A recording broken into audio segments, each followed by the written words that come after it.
สบายดีพี่น้องเด้อสบายดีพี่น้องเบิดสุผู้สู่คนอีกคือเก่าพี่น้องเนาะมื้อนี้อยู่เฮือนสาวเทืองพี่น้องมื้อนี้นี่เฮามาหาสาวเทืองพี่น้องเอ้ยก็คือเฮาว่าจะมาแจ้งข่าวดีอีกผู้หนึงแล้วเพิ่นยังบ่ได้มาแต่ดำนาแต่ว่าเฮาก็เลยรอเพิ่นแล้วก็ระหว่างรอเฮาก็ท่าอยู่กับสาวเทืองเนาะพี่น้องเนาะก็เลยถ่ายสาวเทืองก่อนพี่น้องเอ้ยเรื่องเฮือนซ่านสาวเทืองก็ตอนนี้เบาหลีก็ได้งบมาเพิ่มแล้วคือแม่กงวลีกับเอ้ยจุลีเพิ่นฝากมาเพิ่มไว้ซื้อบงกบบานประตูบัดนี้นะ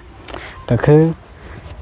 ผลตุดก่อนผลยุดก่อนพี่น้องเนาะผลยุดแล้วก็เบาหลีสิให้เพิ่นแก้ไม้เข้ามาเลยบัดนี้นะค่อนข้างจะแล้วอีก2วันเพิ่นว่า2วันก็แล้วไม้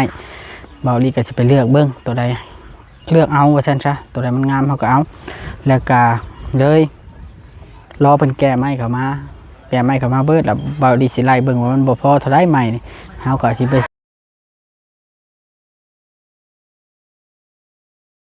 สั่งอยู่ห้านเขาเจ้าพร้อมวงกบเลยวงกบแล้วก็บานประตูเบาดีสิเอามาพร้อมเดียวเลยแล้วก็บานประตูเฮาก็เอาขึ้นไว้ทั้งเทิงเนาะมาไว้ให้มันแห้งว่าซั่นซะพี่น้องมาไว้ให้มันแห้งนั่นแหละก็คือให้มันแห้งคักๆรถเฮาจึงใส่แล้วก็แป้นคือกันพี่น้องแป้นนี่เฮาสิซื้ออันแนวอัน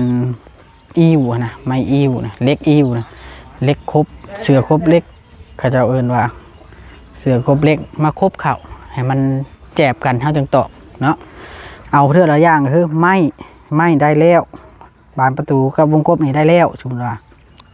ต่อไปก็เป็นยังบัดนี้แนวมุ้งเลยบัดนี้กับตะปอกตะปูแหละพี่น้องเนาะน่าจะได้อยู่ดอกพี่น้องเลยเนาะได้ค่อยชื่อเทื่อละอันมาละแม่นเฮาจะมาตั้งพี่น้องย่างน้อยๆต้องให้ได้ตั้งก่อนตั้งเฮือนก่อนพรรษาว่าเฮาสิมาเฮ็ดมันอันนั้นก่อนนี่พี่น้องเนาะก็คือ FC รุ่นอยู่ว่าสิมาแจ้งข่าวดีใช้ชาวเทืองนี่บ่ต้องห่วงพี่น้องเอ้ยเนาะมีข่าวดีชุมื้ออยู่แล้วเพราะว่าทางแม่ของวลีกับเอื้อยจุลีเพิ่นฝากเงินมา สิเฮ็ดเฮือนอยู่แล้วนั้นเนี่ยใดก็ข่าวดีตายตัวอยู่แล้วก็คือสาวเทืองมีข่าวดีอยู่แล้วเนาะบ่ต้องห่วงตัวนี้ส่วนข่าวดีผู้หนึ่งก็คือเสี่ยวลาวแหละพี่น้องเนาะเสี่ยวลาวหรือว่าหมู่ลาวเนาะแต่ว่าให้เพิ่นหักแพงกันนั่นแหละเท่านั้นแหละพี่น้องเนาะ ขออนุญาตพี่น้องเป็นไอก็ดอกกระแดกติดน้ำเด็กน้อยติดน้ำหลานเป็นไอพี่น้องเอ้ยไปพี่น้องเดี๋ยวไปหับส้มน้ำกันพี่น้องเอ้ยมานี่เปิดภาพขึ้นมายำได้ก็เห็นแต่เสานอนกึ่งดึงกิ้งดิ่งยุบพี่น้องเลยเนาะที่โถเห็นแต่เสา1 2 3 4 5 6 7 8 9 10 11 12เอามานอนไว้หึงแบบนี้มันก็ดีได้พี่น้องเลยฝนตกใส่แล้วก็มันก็แข็งเพิ่มมันที่แข็งเพิ่มเพราะว่าเสาเพิ่นกำลังรอที่จะนี่ผู้ใหญ่เพิ่นว่าลายตาเบาหลีแกงเกาะนะเดี๋ยวเบาหลีก็ย่างค่อยๆเอาบานนี่แล้วก็ใส่ไม้กันสั่นพร้อมเพิ่นซื้อให้ได้ไม้กันสั่นก็ได้เพิ่นพยายามให้เบาหลีถ่ายคลิปดีๆแต่ว่าเบาหลีบางเทื่อก็ดึงนะอะไรก็ได้ถ่ายคลิปกี่ไล่มาเลยข้าวเทืองกินข้าวกับอย่างนี้บ้านนี้พี่น้องสงสัยตำหน่อไม้ได้นี่โอ้กินแบบนี้ก็เป็นเนาะนี่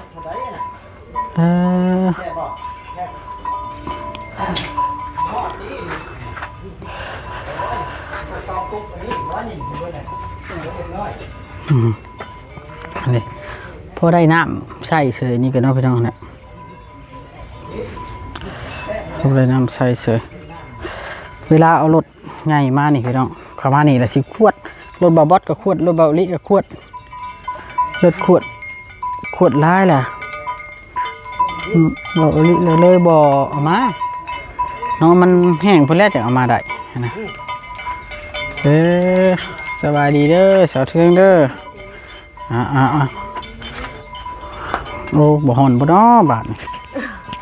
บ่หอนบ่ได้ดอกเนาะติดนี่เป็นอยู่ติสบายดีเพื่อนนึงสบายดีที่เธอก็คือวันนี้ไม่ได้ไปใช้ที่เจ้าเนาะบ่ ไปได้เป็นไข้บ่คือเสียงปากมุบหืมเสียงคือเปลี่ยนแท้เป็นไข้เฮาแม่นแต่เฮาปวดแอวเฮามันก็เลยเป็นอันนี้ปวดแอวเลยเจ็บคอเลยลามอืมสร้างเปลี่ยนแถวบาด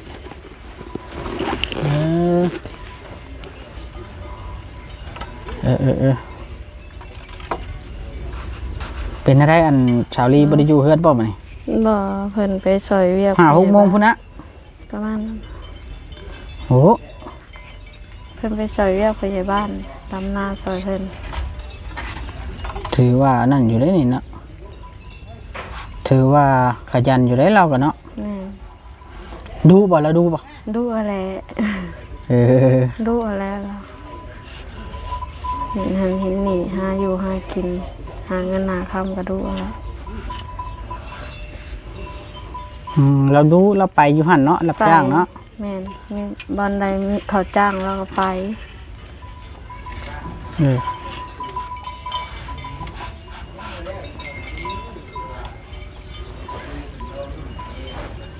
แสดงว่าเราไปรับจ้างนี่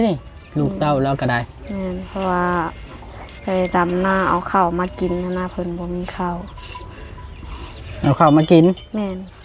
เขาซีข้าวให้ก่อนแล้วก็เราก็ไปดำหน้าใส่เขาบัน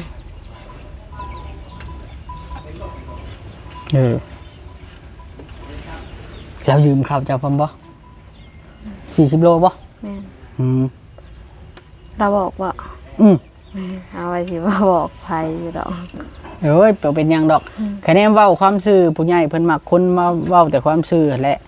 บ่เห็นตัวบ่แม่นว่าอันนั้นดอกเพราะว่าเป็นยังจำบ่อยากบอกจะหน่อยหมู่ว่าตัวเองถูกก็ยังมีให้หมู่กินอยู่ปานนั้นว่าตัวเองถูกเพราะว่ามันคือมีข้าวให้เขาเพราะว่าเองนะบ่อยากให้อันนั้นหั่นแหละตัวเองก็บ่มีหักแบบว่าแบ่งปันหมู่ได้งานเขาเว้าตัวเองก็ถูกยากฟังมองยังมีข้าวให้เขากินเพราะว่านะว่ายานเว้าแนวนี้บ่แล้วเนาะเสี่ยวเจ้าเนาะเฮ็ดได้จ้ะหมู่เจ้าเนาะเพิ่นก็ทุกข์คือกันลูกเพิ่นก็หลายแม่นเพิ่นบ่มีน้ำใจต่อกันแล้วเพิ่นแฮงอยากหายแล้วนั่นแหละว่าก็คิดว่าเขาก็บ่มีคือเฮาบ่มีลังเทื่อในวันข้างหน้าเนาะลังเทื่อเขามีเขาก็ช่วยเฮาได้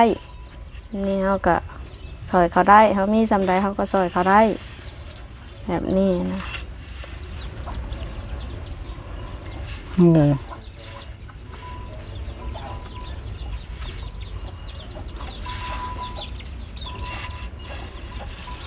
เราบอกเจ้าเนาะว่าเรายืมเขาเฮาแม่นเราว่ายืมเขา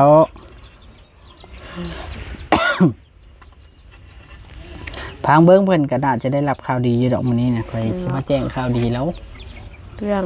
อะไรนะแม่นแต่ว่าเฮาบ่ทันได้เว้าได้เราบ่ได้เราบ่ฮู้ดอกเราคือสิบ่เบิ่งคลิปง่ายดอกถ้าเซอร์ไพรส์เราแม่นเพราะว่ามีเรื่องข่าวดีมื้อนี้สิไปแจ้งข่าวดีก่อนแล้วสิบอกแล้วอยู่เฮือนมื้ออื่นนะโดยมื้ออื่นแหละมีเซอร์ไพรส์แล้วอีกนะทางผู้ใหญ่ที่เฮ็ดเฮือนนะเจ้านี่แหละมีเอื้อจุลีกับแม่ของวลีแหละเพิ่นเว้าเพิ่นช่วยความหักความแพงบอกความหักความแพงกันกับเจ้าหั่นนะเพิ่นก็เลยช่วยก็เห็นว่าช่วยเพิ่นก็บ่ได้ช่วยหยังหลายดอกเพิ่นว่านะช่วยอันที่เฮ็ดน้ำเฮ็ดนาให้แหละเราคือสิบ่จักดอกพี่น้องเอ้ยยังบ่ฮู้ดอกเราคือสิดีใจอยู่ที่นี่ดีใจแล้วเพิ่นก็เอาน้ำเฮือนนั่นเฮือนนี่อยู่เนาะเองก็เลยว่าบ่ต้องไปเอาบ่อนอื่นดอกว่ามาโยกอาบอยู่พี่ก็ได้ซักเสื้อผ้าก็มาโยกซักรถว่าไปบ่อนอื่นมันยันเขาจะเว้าบอกเพิ่นมาซักอยู่พี่แล้วว่าเด็กคันว่าตัวเองบ่มาโยกก็ให้เด็กน้อยมาโยกคันว่ามันหักมันเพก็เดี๋ยวสิเฮ็ดเองดอกแป้งเองดอกว่าเพกับแป้งเนาะแม่นเพกับแป้งมีหยังบ่เพจักเทื่อคนนี้เฮาใช้นั่นแหละนี่ว่าคันใช้เนาะเฮ็ดได้ซะอย่าแปลงเองเฮ็ดเองค่ะบ่มีก็สิโชคสิหาหั่นนะมาใช้รถดีกว่าไปใช้ของคนอื่นเขาเดียวเขาเว้ามาใช้น้ำข่อยใช้ได้มันหักมันเพก็เดียวรับผิดชอบเองว่ะ เรื่องน้ำกันแล้วมันทางมันเพกันเนาะตัวใดมันแปลงน้ำกันได้ก็แปลง เลย มันก็สิบ่ฮักบ่เพดอกช่างซื่อ เถื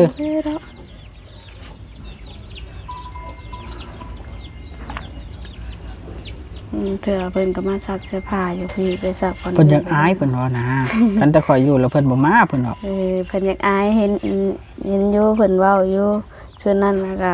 นั่งนี่คนหลายๆเพิ่นก็เถื่อคอยเอิ้นนั่นเอิ้นให้มากินนั้นนั่นกินนี่เพิ่นบ่อยากมาบ่แม่นหยังดอกเพิ่นอยากอายบ่แม่นว่าเพิ่นสร้างเพิ่นอันนั้นดอกเพิ่นเป็นคนบ่มักอันนั้นเฮือนหมู่หั่นนะเพิ่นน่ะ อืม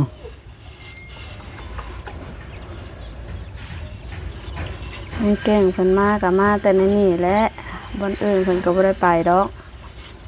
บ่กล้าไปบ่อนอื่นย่านเขาเจ้าเว้า เพิ่นว่าบ่ แม่น ย่านเขาเจ้าเว้าให้ในนั้นในนี่ แม่นแล้วเนาะ ตัวเองเพิ่นแฮงบ่มีอิหยังหมู่มันมีกว่าหนนาแล้ว ใครอยู่เราเว้าชื่อใดเราก็เว้าชื่ออยู่ แม่น เพิ่นมักคนเว้าชื่อจังซั่นล่ะเว้าชื่อมันดีเว้าชื่อ แม่นนั่นแหละ บ่ต้องหยังมากมายคันเว้าตัวหันตัวนี้เราบ่ได้แบบน่ะ แม่นนั่นแหละเพราะตัวทำตัวนี้มันก็เป็นบ่ดีกับตัวเองแน่เลย บ่อยากให้ตัวนะข่อยน่ะ เลย บ่อยากให้ตัวหันตัวนี้ เจ้าบ่ได้ไปมื้อนี้เนาะทำงานรับจ้างเนาะ จะไป อืมจักโมงเรามาปกติ แต่เก่า 5 โมงบ่ คันว่าเพิ่นค่อยไปก็4 โมงครึ่ง แล้วก็น่าจะเกือบขึ้นแล้วบ่จักปาน จังโมงนั้น 5 โมงเลย น่ะใกล้แล้วแหละใกล้มาแล้วแหละ อืมปกติ4-5 โมงก็เลิกแล้วงานเนาะ โดย4-5 โมงก็เลิกแล้วปกติคันว่าเฮาลงตอนเช้าเนาะเฮาลง8 โมงกับ11 โมงครึ่งเลิกกินข้าวเที่ยงแล้วก็ลงบ่ายโมงกับ4 โมงก็เลิก กันเราลงไวเนาะ แม่นคันว่าเฮาลง2 โมงกับ5 โมง5 โมงครึ่งเลิกคันเฮาลง2 โมง อืมแล้วแต่ลงไวลงช้าบ่ โดยคันเฮาลงไวเฮาก็ได้เลิกไวเฮาลงช้าก็ได้เลิกช้ามันก็คงกับการค่าจ้างเขาเนาะ นั่นแล้ว จ้างเฮาก็อยากเฮ็ดให้เพิ่นดีแหละเพิ่นก็ยังให้เฮาดี อืมยังดีได้แถวบ้านเฮาเขายังเลี้ยงข้าวเลี้ยงน้ำ โดย อยู่บ้านเมียข่อยนี่โอ้ยวันละ150,000กินข้าวตัวเองเล่นมากินข้าวอยู่เฮือนพี่ โอ้ยเดี๋ยวพี่บางบ่อนก็วัน1 2 แสนปลายกินข้าวน้ำเขาก็มี มันเขาเกกันเนาะ แม่นไผก็อยากแล้วบ่ไผเพราะมันหั่นนะเลยเกกันขึ้น แล้วจักสิคุ้มหรือบ่บัดแล้วไผก็มันพร้าวน้ำ เลย โอ้ยเสียงดังแจ๊กอยู่นั่นพุ่น พัวซาลีเพิ่นตัดไม้ เพิ่นแปลงเฮือนเพิ่นบ่ เลย เออ แปลงเฮือนเพิ่น เพิ่นหยุดงานติมื้อนี่ เลย ไปรับจ้างอยู่หั่นได้ข่อยเห็นแล้วฮะ ไปตลอด บ่ได้หยุด ผัวก็ไปเมียก็ไป แล้วมีผู้หนึงอีกอันนั่นน่ะเนาะอันอยากให้ข่อยไปถ่ายนะแม่น้องพลอยบ่ แม่น เราอยู่กระตูบบ่ จักแหละอันนี้ก็บ่ฮู้คือกัน ข่อยสิไปเบิ่งแล้วก่อนบัดมีโอกาสเราว่าไปถ่ายข่อยแหน่ข่อยเราว่าจักเราอยู่ไปได้แล้วตะกี้เขาตีกันกับผัวอยู่ตะกี้นะ บ่จักน้ำเขาบ่ได้ไปใกล้เขา เดือดโดนเนาะ เลย อืมลุงก็ไปบ่ไปดำนา ลุงน่ะมื้อนี้เราบ่ได้ไปลุงเพราะว่าในเฮือนน้าสาวเราบ่สำบายเลยอยู่เฝ้าน้าสาว อยู่เบิ่งนะเช้าแล้วก็งัวควายแล้วแหละเนาะ โดย ทางเข้าเพื่อนเจ้านี่มันเปื้อนบ่อนหน้าเฮือลงมือน่ะเปื้อนแห้ง แม่เพื่อน จนสิไปบ่ได้นะหั่นน่ะ รถก็จนสิตกในหั่นล่ะ คันว่าฝนตกแล้วก็เพื่อนไปเบิดเบิ่งกว่า ไปใช้บ่ เบิ่ ได้ งจนบ่ได้เป็นตาเบิ่งเดินก็ได้แนมเบิ่งทางใดก็พูดตัวมะยุมะยะอยู่ เขาได้นอนอยู่เนาะ แม่นมะยุมะยะอยู่เดินก็คำว่ามันแดดแต่รู้สึกว่ามันคือสีอันโล่งตานี่ แม่น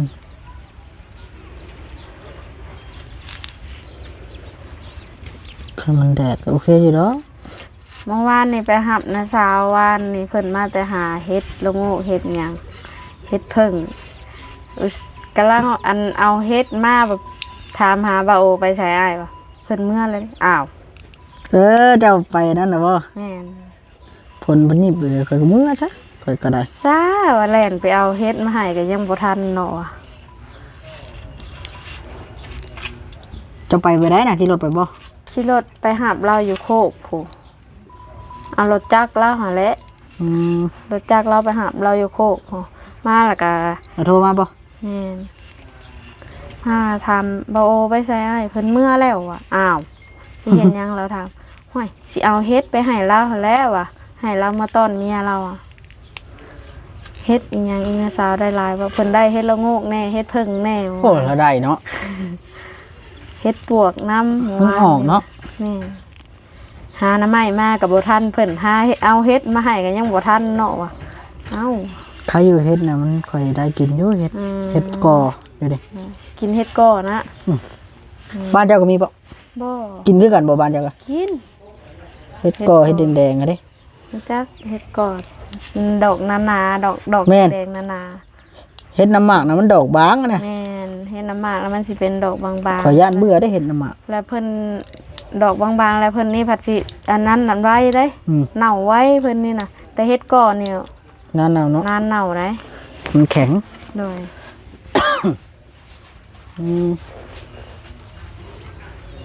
อดเอาเจ้าก็ได้เพื่อสิได้ตั้งเฮือนกัน โย ช่างเวียงยังบ่แล้วอยู่นะ กำลังแล้วหน้านึง โดยเป็นหยัง กำลังหน้าที่สองเพื่อช่างเวียงแล้วก็ตั้งเฮือนแล้วบาดนี้มาเริ่มพากันเริ่มตั้ง ในตอนนี้ก็มันยังผลอยู่เนาะมันสิตั้งได้อยู่บ่ แม่นบ่ได้ดอกเพิ่นฝนตก นั่นแหละยัง เพื่อเฮาช่างแห่ทรายมาอีกเด้ โดย แห่ทรายมา เพื่อต้องใช้แห่ทรายมาเทตีนเสาอีกแล้วต้องทางมันต้องแห้งเด้เขาจังเข้ามา โดย ฉันเขาบ่ได้เข้ามาเด้ นั่นแหละยังว่ามันฝนตกแล้วมันสิเข้ามาได้อยู่ก็รอมันแดดพู้นแล้วมันแดดมันแห้งมัน เดือดช่องทางมือกันได้เนาะ โดยมันเป็นหยัง เดือดช่องทางมือต้องก็ได้แหละโอ้ยมันบ่แม่นว่าบ่เป็นหยังเจ้าอดได้อยู่ดอกแต่ว่า โดย ทีมช่างเขาพร้อมแล้ว เพราะว่ามันช่วงเขาที่เฮ็ดช่วงเข้าเขียวนี่เด้ โดย เขาที่เฮ็ดก่อนนั้นจังหน่อยเพิ่นยามเกี่ยวข้าวอีก โดย สิยากอีกแล้ว ยังว่าให้เพิ่นดำให้ดำนาเพิ่นแล้วมันแดดพู้นแล้วเป็นหยังเนาะรอได้อยู่ เว้ยคอนโทรลมาดีโอเคชาวเทืองเอ้ยบัดนี้ขอยสิได้ขอตัวก่อนได้บัดนี้ โดย มีแต่ว่าสิท่าอันเที่ยวจะมาก่อนหมู่จะมาก่อน โดย เท่าใดก็ได้จังสิไปบอกเราพร้อมผัวพร้อมเมียได้ โดย เนาะ โดย เพิ่นคือสิดีใจอยู่ดอกตามข่อยเบิ่ง ดี นี่ ใจ เพราะว่ามันเป็นความตั้งใจของแม่กับเอื้อยที่ว่าเว้าไว้แล้วตั้งแต่โดนๆพุ่นละอันนี้ครับ ขนาดคอยยังดีใจแทนแหละ เรื่องแก้น้ำแก้ในยังว่าดอกเราก็คือสิอันได้เฮ็ดได้อยู่ดอกว่า พอแล้วนะ อ่า เฮ็ดได้อยู่ เพราะว่าเราคือแห้งเต็มตัวเพราะว่าค่อยมีงบแต่เจาะนะได้ อืม บ่ได้มีงบจ้างคนแก่น้ำ แก้ ได้ น้ำก็จะเราสิเอาอยู่ใส่น้ำไป เอาน้ำในบ้านในบินนี่แหละหั่นน่ะ เพิ่นก็บ่พอใช้ น้ำหน่อยติ โดย เออ บ่พอผู้ที่ซ้ำ เราก็มีวิธีของเราแล้ว แต่ว่าเราก็ออกมาแล้วเนาะจากปะเฒ่าไม่เฒ่า โดย เราก็มีแต่ว่าเฮือนหมู่คู่เราก็มีอยู่ดอก คันสิมีก็ขอน้ำหน้าสาวงามก็น่าสิได้อยู่ อืม ก็ว่าน้ำหน้าสาวงามน่าสิได้อยู่เพิ่นก็น่าสิให้อยู่ดอก อืม เนาะแล้วแต่วิชาการของเราเนาะ โดย คนเฮามันต้องมีพี่มีน้องได้อย่างอยู่ในโลกได้ เนาะ พี่น้องเอ้ยต้องมีโอเควันนี้สบายดีเด้อสบายดีอดทนเอาเจ้ากระไดจังใดกะพี่น้องเอ้ยเอาโอเคพี่น้องเนาะถือว่ารอเราอย่างเดียวบัดนี้เรามาเฮาจังสิไปแจ้งข่าวดีแล้วเนาะพี่น้องสบายดีเบิดสุภูสุคน